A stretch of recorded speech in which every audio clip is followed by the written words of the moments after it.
Di akhir zaman, ketika orang-orang pendusta dipercaya dan orang jujur tidak dipercaya, ketika jumlah nabi-nabi palsu yang memiliki pengaruh besar dan berhasil menghimpun banyak pengikut sudah mendekati angka 30 atau 27 orang, 4 orang diantaranya adalah wanita, umat Islam akan ditimpa musibah yang sangat berat. Selama 3 tahun akan terjadi paceklik yang sangat mencekik. Pada tahun pertama, Allah akan memerintahkan kepada langit untuk menahan sepertiga dari hujannya dan memerintahkan kepada bumi untuk menahan sepertiga dari tanaman-tanamannya. Kemudian pada tahun kedua, Allah akan memerintahkan kepada langit untuk menahan 2/3 dari hujannya dan memerintahkan kepada bumi untuk menahan 2/3 dari tumbuh-tumbuhannya. Lalu di tahun yang ketiga, Allah memerintahkan kepada langit untuk menahan semua air hujannya. Maka tidak ada setetes air pun yang turun.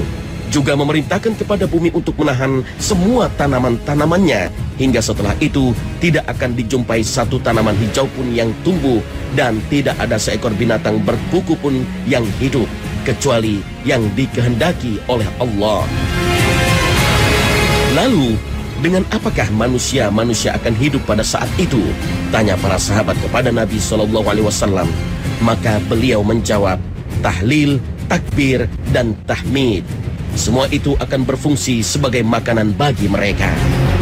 Mungkin inilah sebabnya, wallahu a'lam, mengapa pasukan Imam Mahdi berhasil menaklukkan Konstantinopel untuk kedua kalinya tanpa menggunakan senjata, tetapi hanya mengumandangkan tahlil, takbir, dan tahmid. Dalam kondisi seperti itu, Dajjal Al-Masih palsu muncul dengan membawa fitnah, petaka, cobaan paling besar yang belum pernah dialami oleh umat manusia. Rasulullah SAW bersabda, tidak ada satu makhluk pun sejak Adam diciptakan hingga terjadinya kiamat yang membawa fitnah, petaka yang lebih besar daripada petaka yang dibawa oleh Dajjal. Hadis riwayat Muslim. Bagaimana tidak besar fitnah atau godaan Dajjal? Kita bisa bayangkan, di saat paceklik yang sudah melanda selama 3 tahun, tidak ada hujan, tidak ada tanaman, tidak ada hewan, dan tidak ada makanan. Tiba-tiba muncul seseorang yang mampu menurunkan hujan, menumbuhkan tanaman, bahkan sebagaimana disebutkan dalam riwayat, sanggup menyediakan surga dan neraka bagi manusia. Nabi SAW bersabda, sungguh aku tahu apa yang ada bersama Dajjal. Bersamanya ada 2 sungai yang mengalir. Salah satunya secara kasat mata berupa air putih dan yang lainnya secara kasat mata berupa api yang bergejolak. Bila ada yang menjumpainya, hendaklah mendatangi surga yang ia lihat berupa api, dan hendaklah menutup mata. Kemudian hendaklah menundukkan kepala, lalu meminumnya, karena sesungguhnya itu adalah air dingin. Hadis riwayat Muslim. Inilah Dajjal. Dia akan datang di sebuah masa di akhir zaman membawa fitnah dan petaka yang sangat dahsyat yang tak pernah terjadi sebelumnya sejak Nabi Adam alaihissalam hingga akhir zaman.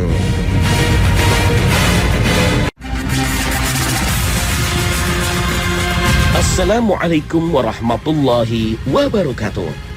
Dajjal adalah manusia, sama seperti kita.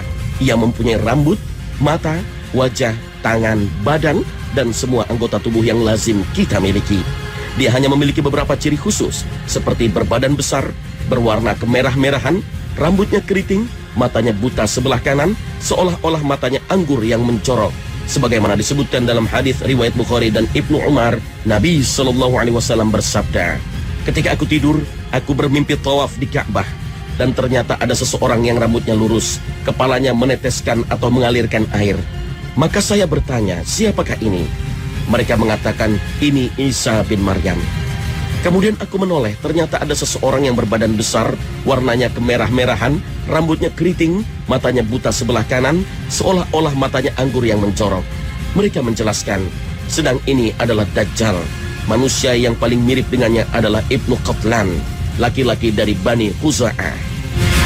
Sedangkan dalam hadis yang diriwayatkan oleh Abu Daud dari Ubadah bin As-Samit, dijelaskan bahwa sesungguhnya Al-Masih Dajjal adalah seorang laki-laki yang pendek, berkaki bengkok, berambut keriting, buta sebelah dan matanya tidak terlalu menonjol dan tidak pula terlalu tenggelam. Ciri mata Dajjal yang buta sebelah juga disebutkan dalam hadis yang diriwayatkan oleh Ahmad dari Ibnu Abbas, namun dengan tambahan putih berkilau.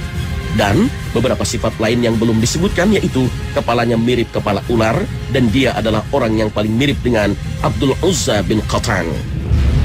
Sedang dalam sebuah hadis yang diriwayatkan oleh Ahmad, Nabi menegaskan bahwa setiap nabi yang diutus pasti memperingatkan kepada umatnya tentang datangnya Dajjal.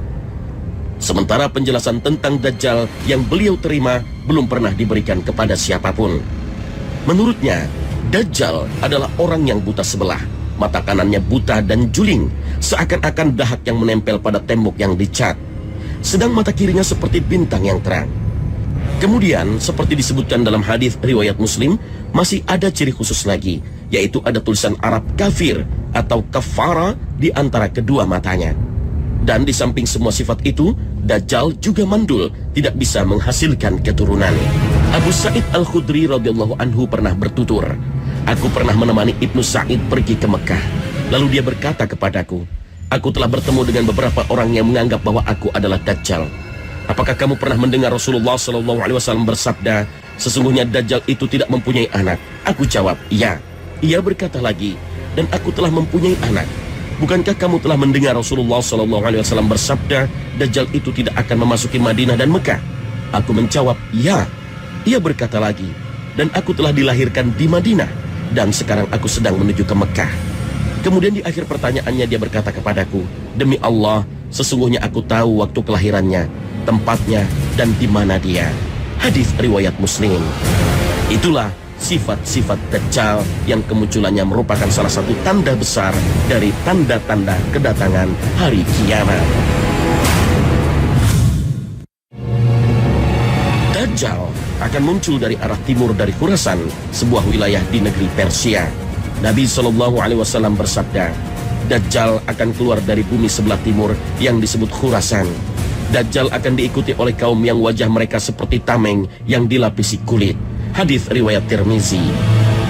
Atau saat di Khurasan itu, Dajjal baru melancarkan propaganda untuk menghimpun para pengikut, lalu mendapatkan banyak pendukung dari orang-orang Yahudi yang tinggal di perkampungan Yahudi Asfahan. Dari situlah dia memulai aksi yang sebenarnya untuk menguasai bumi, diikuti oleh 70.000 orang Yahudi.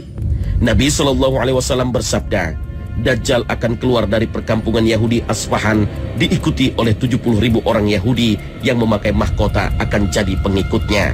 Hadis riwayat Ahmad. Lalu, ketika perjalanan mereka sampai di suatu tempat antara Irak dan Syam, mereka mulai melakukan perusakan di mana-mana. Dalam hadis yang dituturkan oleh Nawas bin Sam'an, Nabi SAW disebutkan bersabda yang artinya, Dajjal keluar dari daerah di antara Syam dan Irak. Dia lantas merusak kanan dan kiri. Wahai para hamba Allah, tetap teguhlah. Dari daerah di antara Syam dan Irak itu, Dajjal akan terus mengarungi bumi. Dia memiliki kemampuan berpindah dan bergerak dengan sangat cepat, bak hujan yang diakhiri angin. Fitnah Dajjal sangat mengerikan, karena yang ia bawa adalah kebohongan-kebohongan yang bisa menjerumuskan orang-orang yang memiliki iman yang lemah sehingga menjadi kafir. Dajjal akan mempengaruhi manusia dengan begitu cepat. Mula-mula, Dajjal akan mengaku sebagai nabi. Namun, kita perlu ingat bahwa tidak ada lagi nabi sesudah Nabi Muhammad SAW. Setelah itu, dia mengaku sebagai Tuhan. Ingatlah bahwa Tuhan yang benar tidak mungkin kita lihat sebelum mati. Dajjal juga cacat matanya, sedangkan Allah Subhanahu wa Ta'ala tidak cacat. Dan di antara dua mata Dajjal juga tertulis kafir, yang dapat dibaca oleh setiap mukmin yang pandai membaca atau buta huruf. Dalam riwayat lain, Rasulullah SAW juga berkata, Dajjal juga akan membawa surga dan neraka. Nerakanya itu sebenarnya surganya, sedangkan surganya adalah neraka. Barang siapa disiksa dengan nerakanya, hendaklah dia nanti meminta pertolongan kepada Allah, dan hendaklah dia membaca pangkal surah Al-Kahfi, maka nerakanya itu akan sejuk sebagaimana api yang membakar Nabi Ibrahim alaihissalam. Kelak, Dajjal akan berkata kepada orang Arab, seandainya aku sanggup menghidupkan ayah atau ibumu yang sudah lama meninggal dunia itu, apakah engkau mengakui aku sebagai Tuhanmu? Orang Arab itu akan berkata, tentu. Maka setan pun datang menyamar sebagai ayah atau ibunya. Rupanya sama, sifat-sifatnya sama, dan suaranya pun sama. Ibu bapaknya berkata kepadanya, wahai anakku, ikutilah dia, sesungguhnya dialah Tuhanmu. Nanti Dajjal juga akan menyuruh langit supaya menurunkan hujan, dan tiba-tiba hujan pun turun. Dia juga menyuruh bumi untuk mengeluarkan tumbuh-tumbuhannya, dan tiba-tiba tumbuh-tumbuhannya pun keluar.